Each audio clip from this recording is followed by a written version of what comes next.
A spiritual father, like a signpost, merely indicates the way, but you yourself must choose to follow the path. See, we are called to disciple others, but listen, we also must allow others to disciple us. Theirs can be the challenge at times. See, wisdom is only valuable if it's taken and acted upon.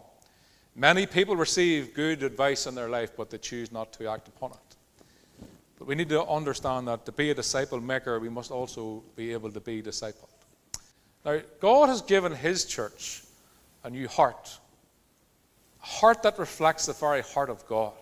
Ezekiel 36, verses 26. And it says this, I will give you a new heart, God says, and I will put a new spirit within you.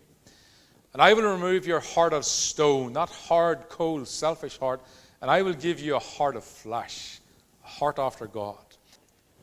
See, there's the biggest need, to stop looking at the faults, the backgrounds, or listening to the history of a person, but say, listen, let us not despise that person, but support that person.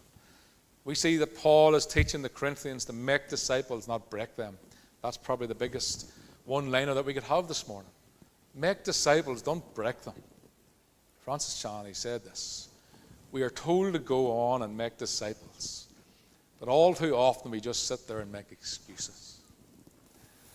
But church, let us remember that God has called you and I, very basic, simple sermon this morning, but it's profound if we grasp it. You have a purpose. You have a reason for existing, and it's not just that, but it's so much like that. But what is it, Pastor? Nurture God's people. Nurture them. Welcome them. Be concerned about their personal welfare.